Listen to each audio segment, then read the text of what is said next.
All right, well, welcome everyone. This is our first of 4 webinars in the series of Raising Race-Conscious Kids. We're very excited to be gathering here together. I wanted to start out just by inviting the 5 of us who are serving as hosts and facilitators over the next few weeks to introduce ourselves so that you all get to know us just a little bit. And then while we do that, Laura put in the chat a link to a Google Doc. So if you can start by clicking on that, start going over to that Google Doc, you will find that you have permission to kind of write in some of these slides. And so we'll invite you to go to, I believe it's slide 2. There's a circle with little name tags on the side, and you can literally kind of pull a seat up at the table. So write your name in one of the tags there and move it over into the circle for us and kind of take a seat with us at a circle. If you need help figuring out how to do that, just go ahead and ask in the chat for someone to do it for you, and one of us on the facilitation team will make sure that we get your name and person at the table with us.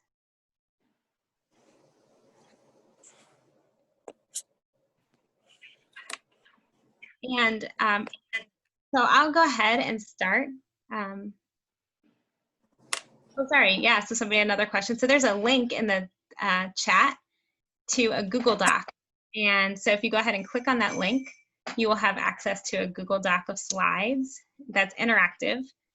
And so you can go to slide 2 and pull up a tag. There's tags along the side of the circle, and you can just type your name in it and pull it over towards the circle and kind of take a seat at the table with us. We may use this in our conversations today or in future weeks to kind of facilitate conversation as we have larger group discussion.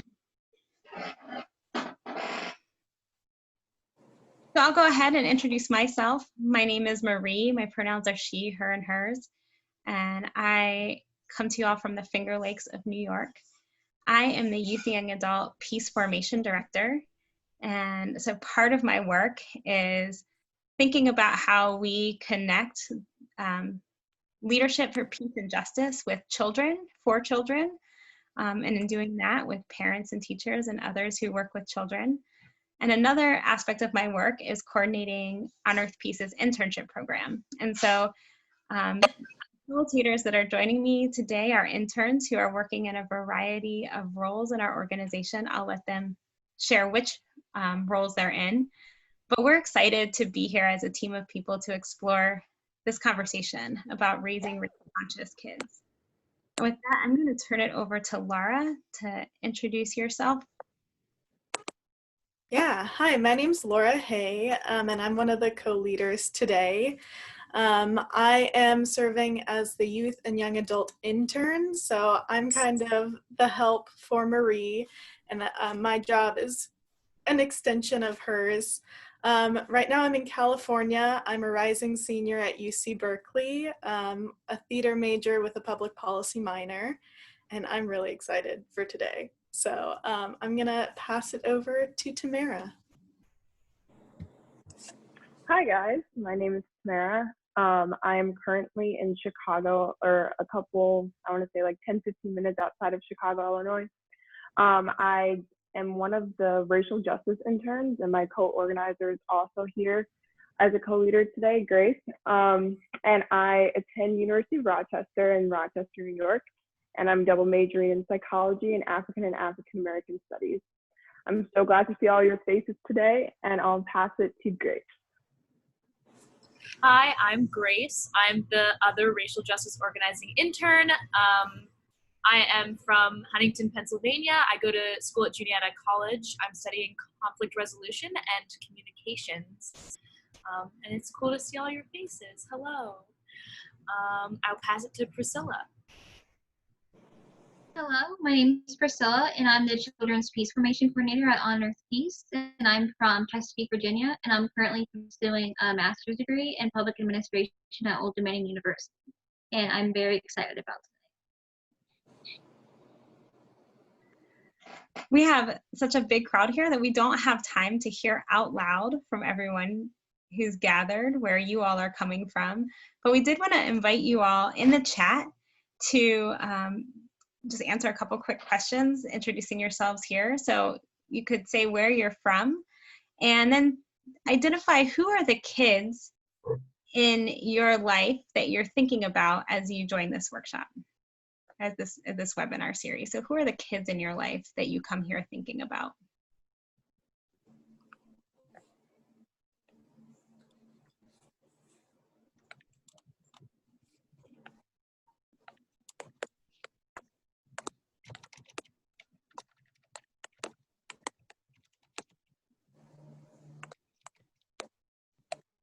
Hannah is a first grade teacher. Welcome, Hannah.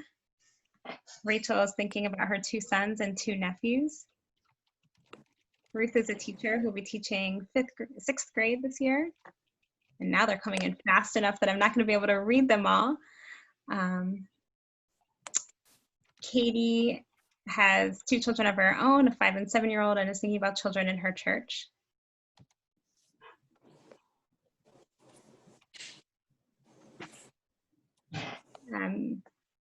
I'm just seeing teaching preschool, more parents of children, some more teachers. This is really exciting, and we just want to welcome you all here to this conversation this week and in the future weeks. I think with this, I'm going to go ahead and invite Laura and Priscilla, our 2 lead facilitators for this session today. I'm going to go ahead and invite them to get started, but feel free to use the chat as you have questions or as a way of interacting and affirming or asking questions about what you're hearing as we go through the slides. And I'm going to go ahead again one more time and put the link to the document that we're using. I think we've had 1 or 2 people join since we first shared this link. And we just invite you to open up that link. You'll have access to the slides that we're sharing and can interact with them as part of our conversation. All right, go ahead, Laura. Yeah, thanks, Marie. So I hope everyone can see my screen. I'm hopefully sharing it with all of you. I wanted to start out, just because this is the beginning of our webinar and this is kind of setting the tone for what we want for this webinar and what we want you to take from this webinar. I wanted to start out from this quote, which is from Raising White Kids, which I have behind me. Race, diversity, racism, and racial difference are all difficult in the United States. As with everything else related to raising kids for racial justice, our own persistence matters. Continuing to show up for and be with our kids as parents and caretakers, or to courageously teach kids as educators, combined with daily reminders that we don't have to have all the answers, but just need to continue to ask good questions and find good resources, will go a long way in cultivating their persistence and ours. And I'm going to pass it to Priscilla. I'm just going to give a brief summary of the methods that we will be talking about in this sessions. So first, we'll be discussing colorblindness, which is basically telling your kids to not see race. And then second, we will be discussing diversity, where race is seen and differences are celebrated. And then finally, we'll be going over the race conscious method. And in this method, race is noticed and named often, and the difference in experience is acknowledged and explored. So I'm going to have some quotes up on the screen that I'm not going to be reading, but those are just a resource for you to look back on. So colorblindness. Most of us are probably familiar with the basic concepts of colorblindness. It's been a popular method since the 60s and essentially boils down to these teachings. We are all the same and are all equal. We should not see race, and noticing race is bad.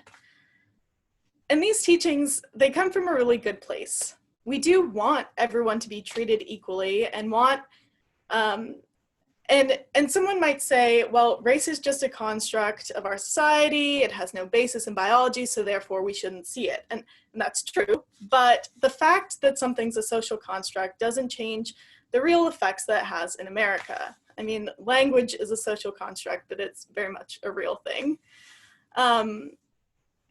Colorblindness as a method is ignoring the problem and hoping that it will get better. For children, it makes these racial experiences difficult to understand and hard to put into a larger social construct. Noticing race is not a bad thing. I mean, making it taboo gives children the impression that there's something bad and wrong about race, and most likely about certain races, because when race is noticed, it's done in like a covert or like, this is bad sort of way. And you've probably noticed that.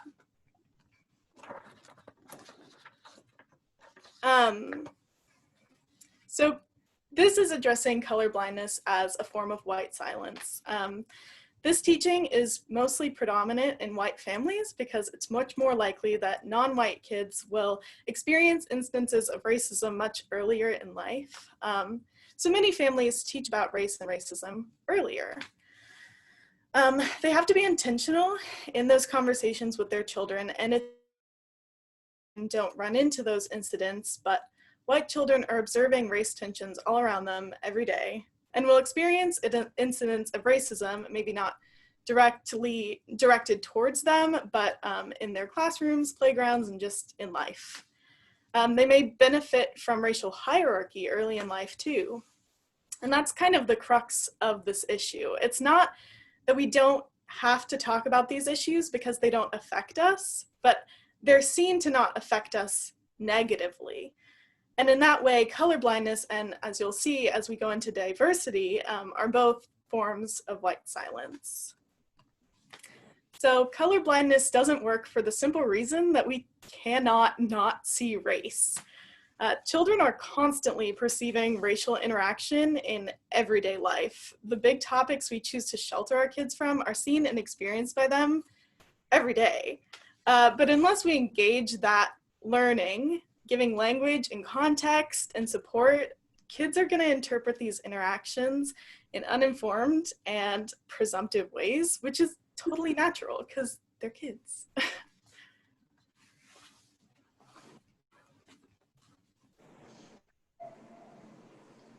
Now I'll be talking about the diversity method. And as mentioned previously, in the diversity method, race is seen and differences are celebrated. An example that was used in the text by Jennifer Harvey is parents choosing public schools for their kids because they want their children to learn in diverse contexts. However, this approach isn't sufficient because it does not capture the whole truth about our racial social life. And it also doesn't acknowledge the fact that white racial domination is the norm in our society or challenge it. So the diversity method basically fails to provide a framework for white youth to thoughtfully engage in to build a just racial future. And the Backlash study goes into more detail about this on the next slide. So this is like a brief summary of the whole study, but in the 1990s, Marie Backlash, a sociologist, explored race dynamics in a high school committed to multiculturalism. Her interview results showed that even though the high school was committed to multiculturalism, the environment brought up many dynamics that went unaddressed at that school, which caused underlying tensions that were shaping the racial identity and conceiving notions about other races that were not being cultivated intentionally.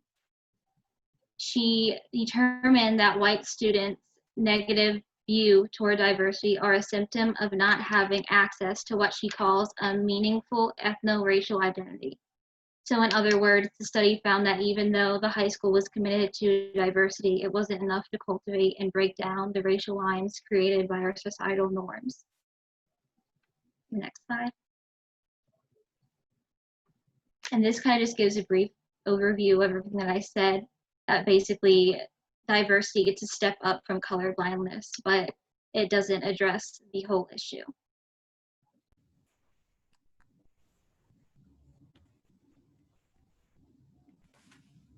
Sorry, one moment. So now I invite you to think about a time when you've experienced white silence and kind of what the intent of that person was and what the impact that that situation, that action had on the situation that you were in. I can't really see everybody right now, but if somebody wanted to share that in the chat or even to the group, I invite that right now.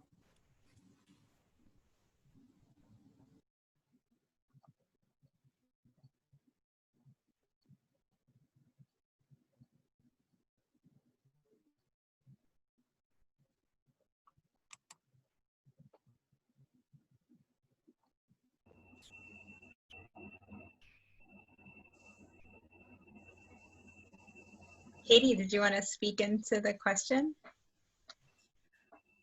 Well, I mean, I think I've certainly been guilty of perpetuating white silence. I'm trying to think of what terrible story I wanted to tell myself. I was in college and I hadn't begun really to understand much about race. I'm still very ignorant. And I remember being told a really terrible joke that was very racist. And I just sat there awkwardly.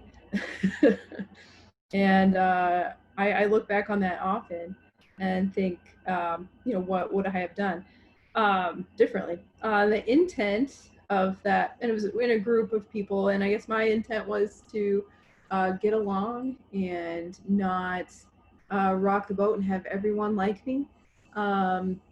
They even was told by a white man and a group of white young people, even brought in a black young man who was living on that floor and told him the joke. It was a terrible joke. And he was made to laugh along with the joke too. The intent, is to get along and to make nice, and to not bring up conflict and to perpetuate whiteness as the norm and is okay. The anti-blackness is okay. So the impact just perpetuated everything that makes me really sick to think about now. Yeah, thank you for sharing that. I appreciate. And so we don't have time for everyone to share, but I really appreciate that sharing. And then we're going to move on now to race consciousness, which is what we're all here to learn about. It's the big thing. So race conscious parenting is a broad and provocative way of thinking about how we engage race with our children and teach and live out anti-racist commitments with them on a regular day-to-day basis. The stark difference between these methods is context. Naming the difference in experience had by different races gives children the information they need to make sense of the starkly racialized America that they're growing up in.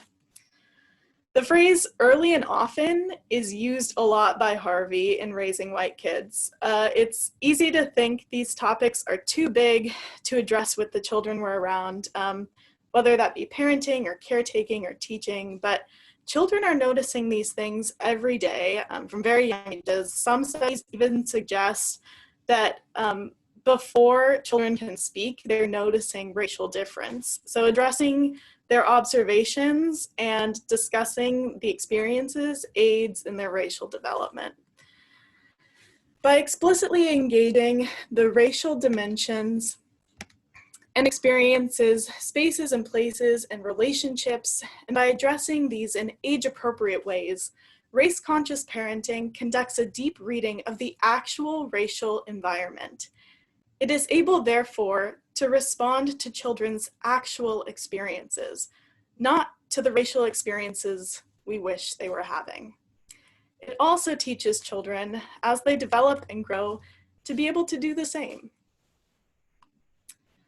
So here's an example from raising white kids. And I think it's an example that a lot of parents and caretakers and teachers can really resonate with, because I think it's something that a lot of children say, and maybe how you have observed people act, or maybe you've acted yourself. So a parent is out grocery shopping with their 3-year-old. His white child sees an African-American woman in the same aisle. She points and says, "Look at that woman's brown skin." The embarrassed father shushes the child and whisks her away from the counter.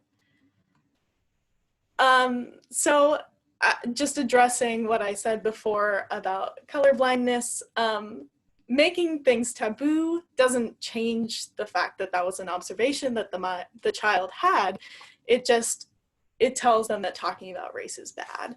And what the child was doing was a totally normal developmental thing and stage and observation. So this is a quote from Why Are All the Black Kids Sitting Together in the Cafeteria? Children who have been silenced often enough learn not to talk about race publicly. Their questions don't go away, they just go unasked.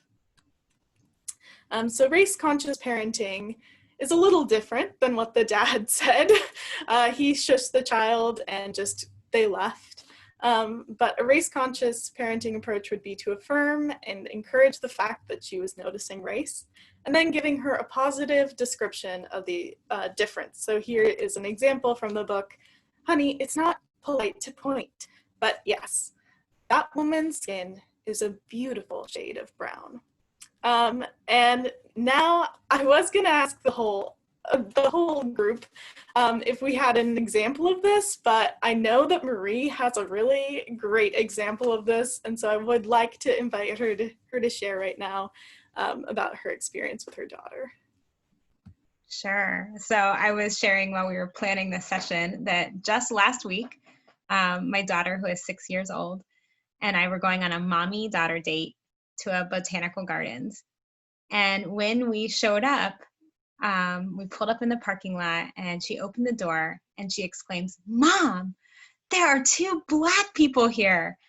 And Mom, Black Lives Matter." And so I really quickly affirmed her in that and said, yes, you are right. Black Lives Matter. And I'm glad you know that. And, you know, the people were already in their car and beginning to drive away. But it ended up fostering this conversation, that affirmation of both noticing Black people in our community, but then naming it alongside Black Lives Matter, which is a movement that she's been exposed to, opened up an afternoon of conversations about why it's important to say Black Lives Matter. Her basic question that we explored while we walked through the gardens was, what are the rules that white people made that treat white people better than Black people? And so we dove into those questions.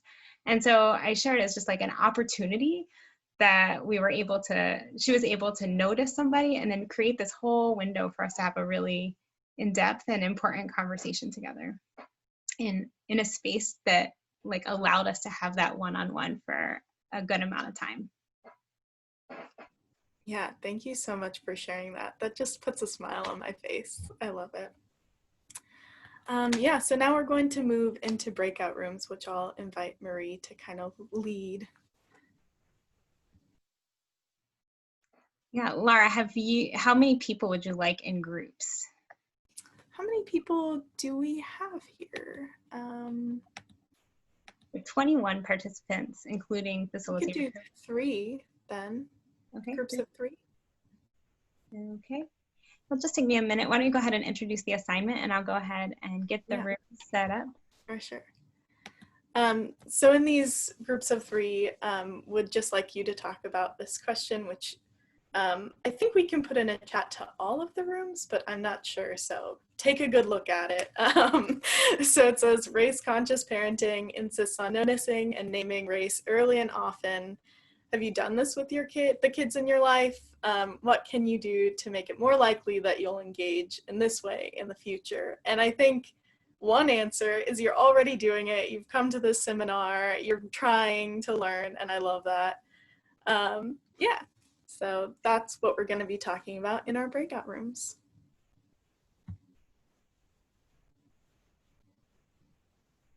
Okay, so we want 15 minutes? Is that what you're thinking? That sounds great, yeah. Okay, so I'm gonna put you all into breakout rooms for 15 minutes. You should still have access to send messages to me. So if you have a question while you're in the breakout room, you can go ahead and chat with me as your host. You're gonna get a notice when you have 1 minute left. And that'll be, your chance to kind of wrap up your group conversation. And then when the session ends, you'll all be brought into this room.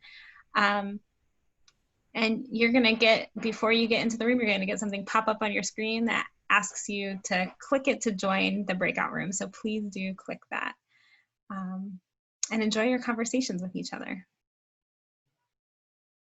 Any questions about breakout rooms before we head in there?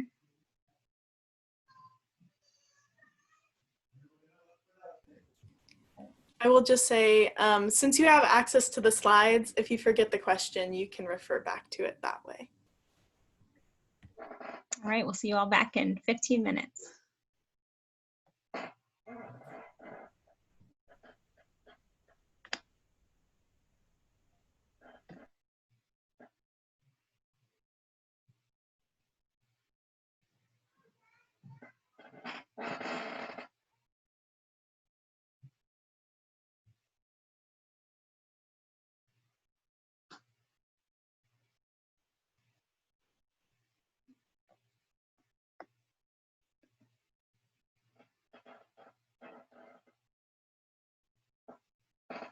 Rebecca, do you need help getting over there? There, you got it. Good.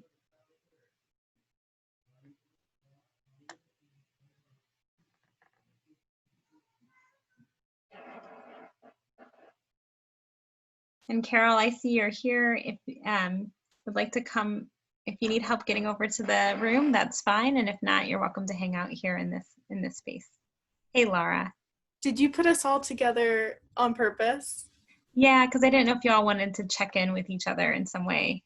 Okay, I think the consensus in the room was that we did. So is there a way that you could put us into rooms now? Oh, you want to be in with other people? Yeah, Sure. and it seemed like everyone else in the room did Yeah, too. so it'll be, the groups might be a little bigger than we anticipated. I'm sorry. I can't remember what we said, so I just went to my default. Oh, no We'll worries. come No over. worries at all. Yep. No, I appreciate the. And I'll be here if y'all need me. Okay.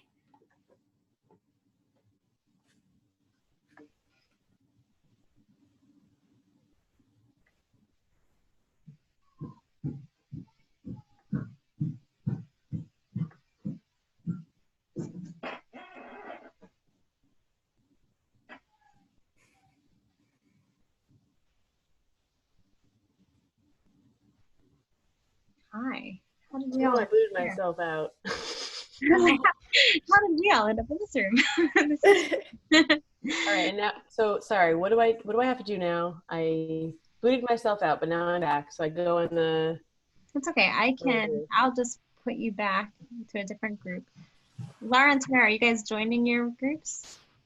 I didn't get a little thing saying that I should. Well, Yeah, I didn't get one either. it says that I moved you to those rooms. Well, let's go ahead and have our own room. Is that okay? That sounds. Yeah. Since there are 4 of us here. Sounds So good. Rachel is actually in Trumansburg.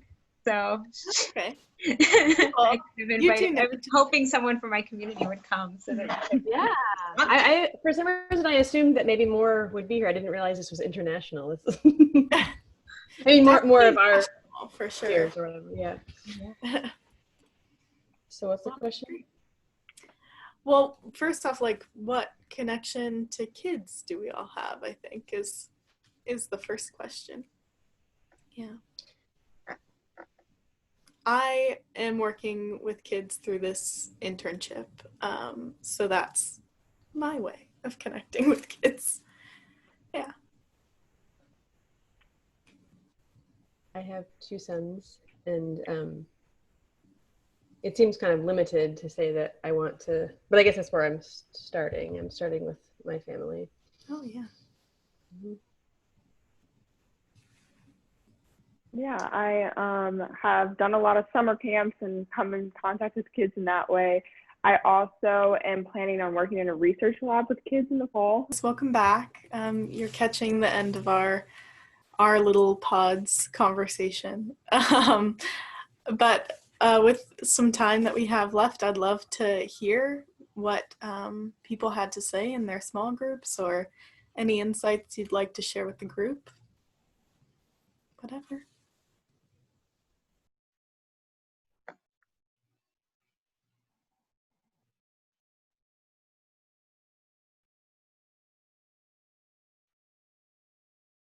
I can share. We talked some in our group. We have like 2 educators in that group and a college student, which is really awesome. But we were talking a lot about how you work to have these conversations with kids, and when they're not your own kids, kind of the backlash you can receive from that, and the ways that, you know, as educators, sometimes it's our job to start those conversations that then are hard to have if parents come in and they're wondering why a certain conversation was had. But how you figure that out, right? And like, you can't not have the conversation because there will be a conversation later that may not be as fun. Like, it's still a conversation that needs to be had with kids. So we talked a little bit about that. Thank you for that sharing. Yeah, that's a really important thing to recognize.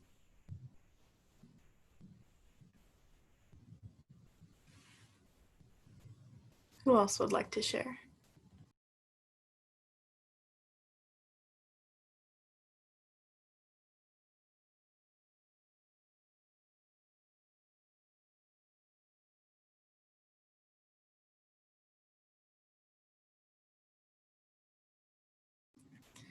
Well, I'll say for me, a lot of these things, when I was reading Jennifer Harvey's book and preparing for this presentation, I'm working with kids through this internship, but a lot of this stuff was just like relevant to me and how I was brought up, and kind of reflecting on that was really an interesting step in my journey. So.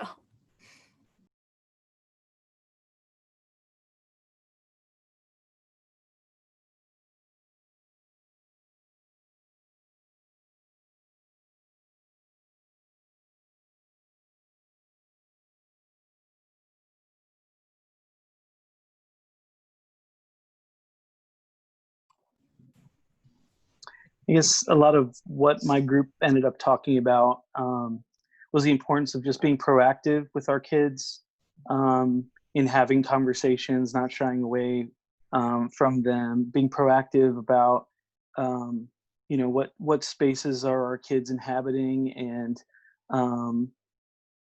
so one of the questions that came up is, you know, if I live in a place where there's not much diversity, you know, what do I do, essentially?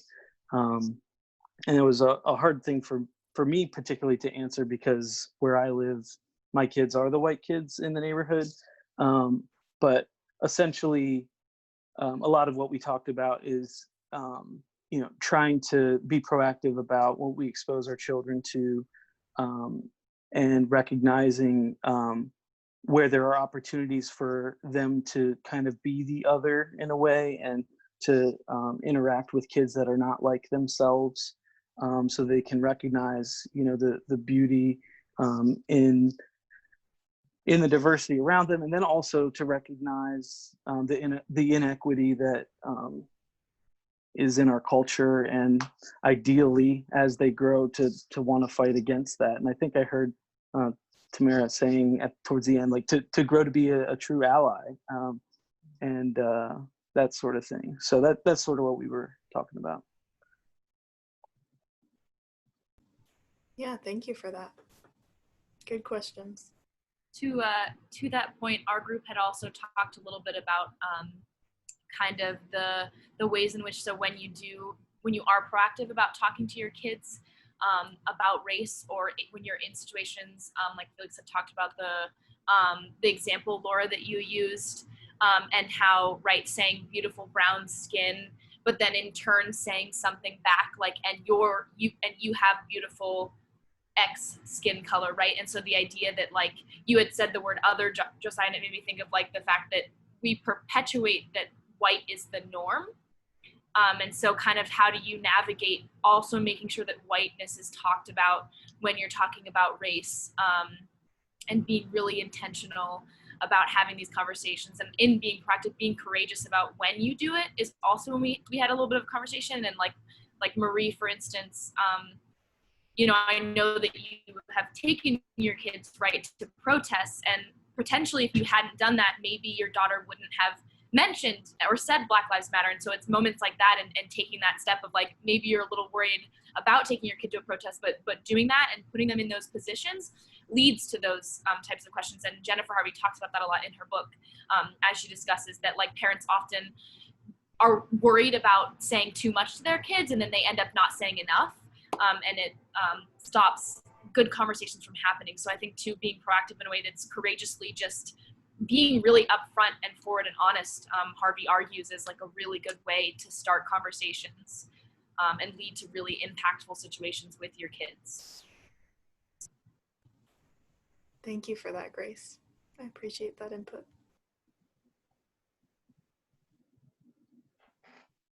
Gina, I saw that you had unmuted. Did you Well, want to say something about this? Yeah. I'm just thinking, and I realize that I think that the biggest source of learning for kids is in the home and between themselves and their parents. But I'm wondering how or what responsibility we have as church members, and how do we share these types of conversations in Sunday schools and in other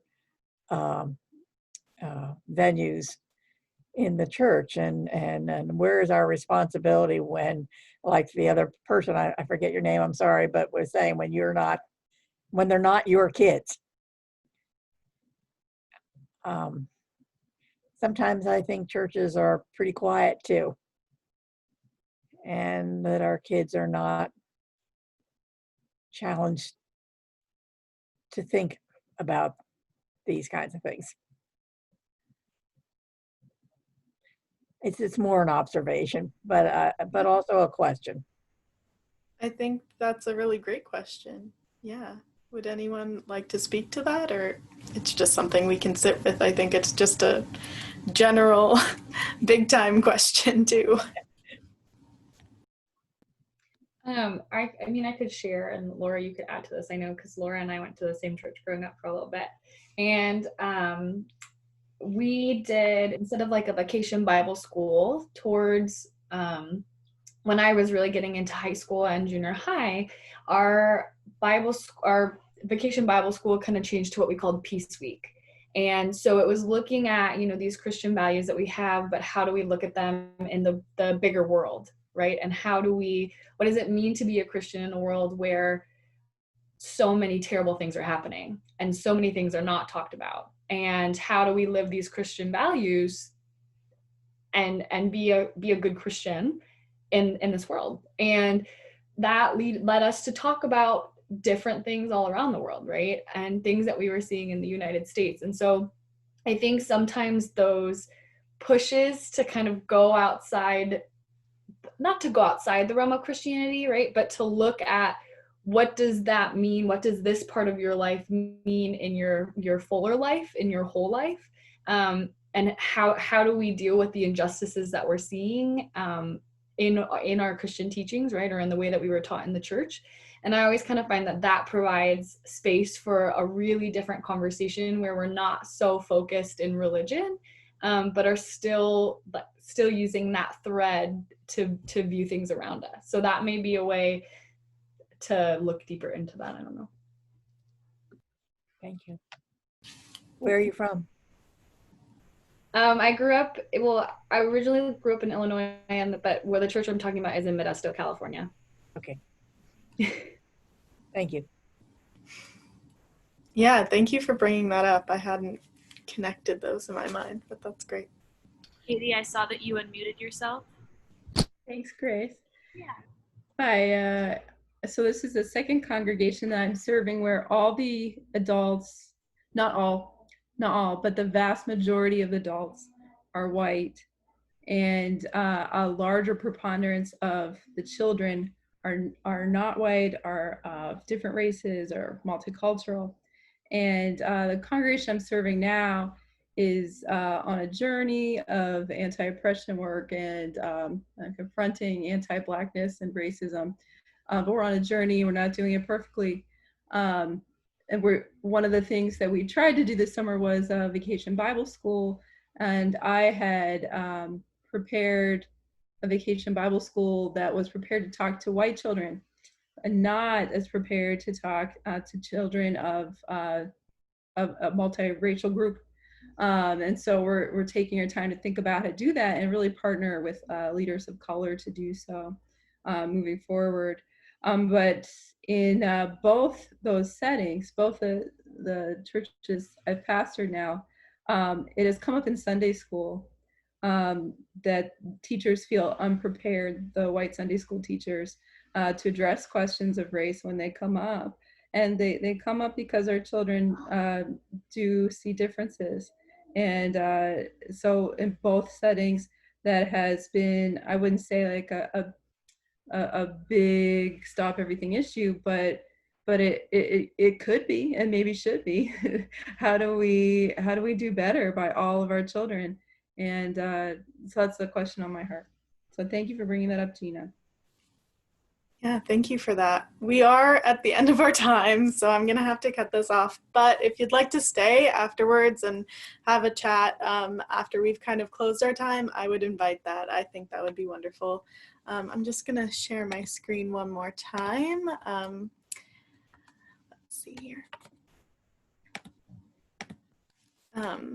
So I wanted to leave you with this quote from Fred Rogers. I love Mr. Rogers, and I think that this quote is applicable here. Anything that's human is mentionable, and anything that's mentionable can be more manageable. These topics are really hard. You know, they're complex, and it's difficult because we wish they were different. And it's hard to talk about things that we feel are unfair, but nothing's gonna change unless we address it. And so I hope you go into this week with ideas of how you can move forward into race-conscious teaching, and that you know that these things are more manageable with a team like the one that we're creating. So, yeah. And then here are some additional resources. You have access to this slide now, so you can look at these for more ways to get educated. And then I'll invite Marie to just close us out. Yeah, so next week at the same time, we'll be meeting again, and our conversation will focus around racial scripts. And so Priscilla, do you want to give us a short introduction to racial scripts and what we'll be looking forward to next week? Racial scripts. Yeah. So racial scripts highlight the ways in which the lives of racialized groups are linked across time and space and thereby affect one another and their relationships. So in next week's session, I'll basically be giving some examples on the ways you can desegregate your life.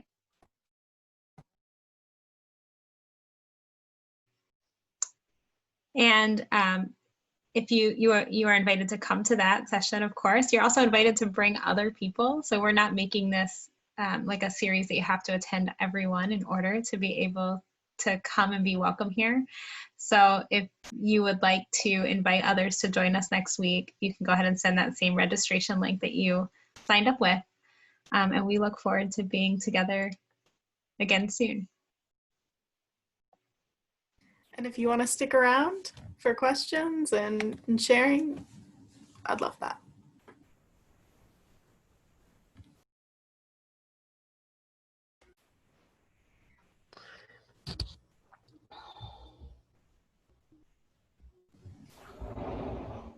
Hi, Felix. I see that you had a question. Yes, I'm expecting that we're closing right now, are we? At 9 o'clock? Mm-hmm. So people are invited to kind of leave as they need to at this point, but we're also willing to stick around for a few questions and extended conversation. I'll tell you what, two people that I listen to alternative radio, David Barsamian from Boulder, Colorado, and every Thursday here in Toronto and in Canada, he has a speaker. Last week, we listened to Robin DiAngelo speak about white fragility. And she has such a dynamic conceptualization of a problem and a tenacity in being able to grasp it and deal with a lot of defenses that people have. So I would recommend, if you go on YouTube, to listen to Robin DiAngelo, White Fragility. It's about an hour and a half. Wonderful, wonderful, really mind expanding. And today he had a woman by the name of Kamara Phyllis Jones, also an American, who spoke about racism and health.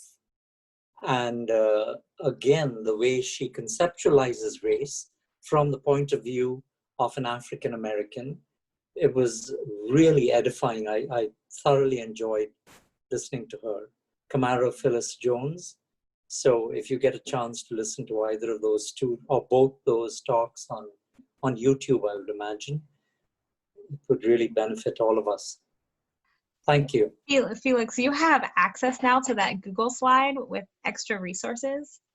So Say that again. all right, you have access now to that Google slide that has the extra resources. And so Yes. I would invite you to, if you find those links for us, you could go ahead and add them to that slide. Or you could email them to us and we'll add them to that slide. I'll We do would love that to get because those it wasn't even, I couldn't even, I'm using an iPad. I couldn't even succeed with my name on those little tabs. I had to get you to help me with that. Okay, yeah. I'll certainly email you with them, yes. Yes, email them to us and we'll add them to the slide for extra resources. And that can be an invitation to anyone to go ahead and add resources and make that a collaborative document. Perfect. Great. Yeah.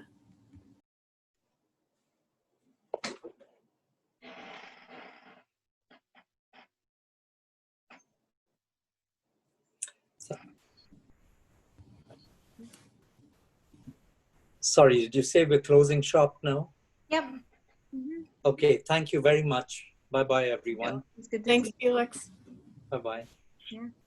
I had one question I wanted to ask because I think I missed, for whatever reason, the introduction.